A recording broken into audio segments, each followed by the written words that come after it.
And apparently, we have 206 bones in our body. Now, I'm not a doctor. I looked this up, but I am told we have 206 bones in our body. We are not going to talk about all 206.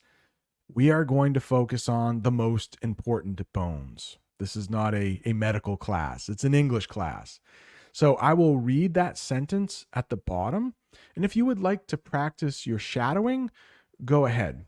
And if you don't know what shadowing means, that means you read the sentence as I read it, or you listen to what I say and then repeat it. The average human body has 206 bones. All of these bones together are called your skeleton.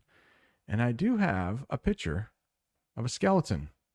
Now he's lying on his side, could be a she, because I couldn't fit the whole skeleton in if the skeleton was standing up. So that skeleton is lying on its side or laying on its side. You will hear native English speakers say both. I don't know which one is correct. And guess what? It doesn't matter because native speakers will say both.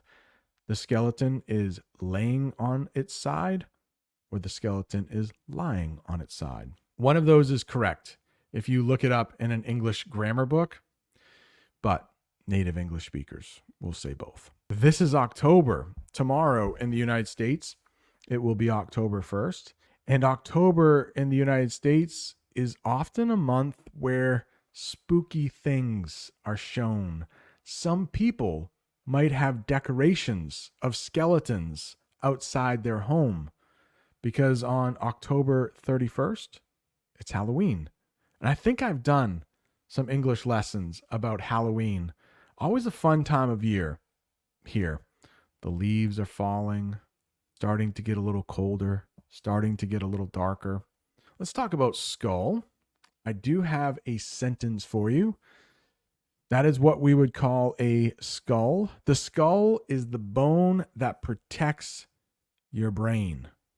It's like a hard helmet for your head.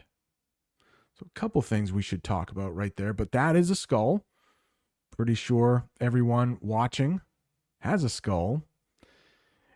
And the skull's main job is to protect that thing. And we call that thing your brain in English. Maybe the most important organ? It's hard to say. You need a heart, you need lungs, but the brain, one of the most important. And that sentence says the skull acts like a hard helmet or a hard hat. And if you ever visit a construction site or you visit a building that is being built, you might have to wear one of those. So a hard helmet will protect your skull, and your skull protects your brain. Something you definitely need.